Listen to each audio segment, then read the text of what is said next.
Section 94 of the Companies Act 2030 deals with two things. First, the place of keeping of the registers and the returns, and second, the inspection of the registers and returns. See, for the place of maintenance of the registers under Section 88 and annual return under Section 92 are always kept at the registered office. However, you can keep it at some other place in India if two conditions are satisfied. Condition number 1, that more than 1/10 of the members reside there and a journal meeting special resolution to that effect is also passed.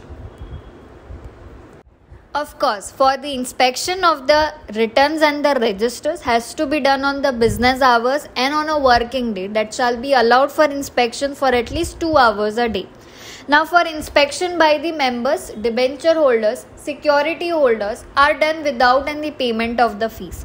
But for others who wants to inspect the registers and the returns have to pay a certain amount of fees which may be prescribed. We can also take the extracts or say the copies of the registers and returns if the copies of the registers and returns are taken by the member, debenture holders, security holders without any payment of the fees. But for others, it is on the payment of the fees that may be prescribed, which shall not exceed more than ₹10 per page. If in any case the company refuses to inspect the registers and the returns, then the company and the officer who is in default are liable to a penalty of ₹1,000 per day, during which such failure continues, subject to maximum 1 lakh rupees. However, it also says that the central government may by order direct and immediate inspections and allow the extracts to be taken.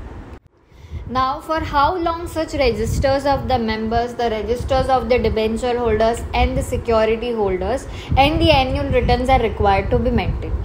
Registers of the members are required to be maintained permanently, and the registers of the debenture holders and the registers of the security holders are required to be maintained for 8 years from the date of redemption. Annual returns also 8 years from the date of filing of the annual return.